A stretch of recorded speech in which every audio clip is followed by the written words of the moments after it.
trouble in paradise in the Mayibuye movement that is led and established by Floyd Shibambu. There's been a press release that its deputy president has been removed.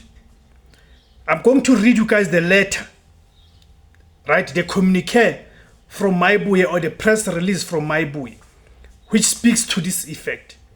All right. So it reads as follows: termination of deputy president's designation and referral to disciplinary process.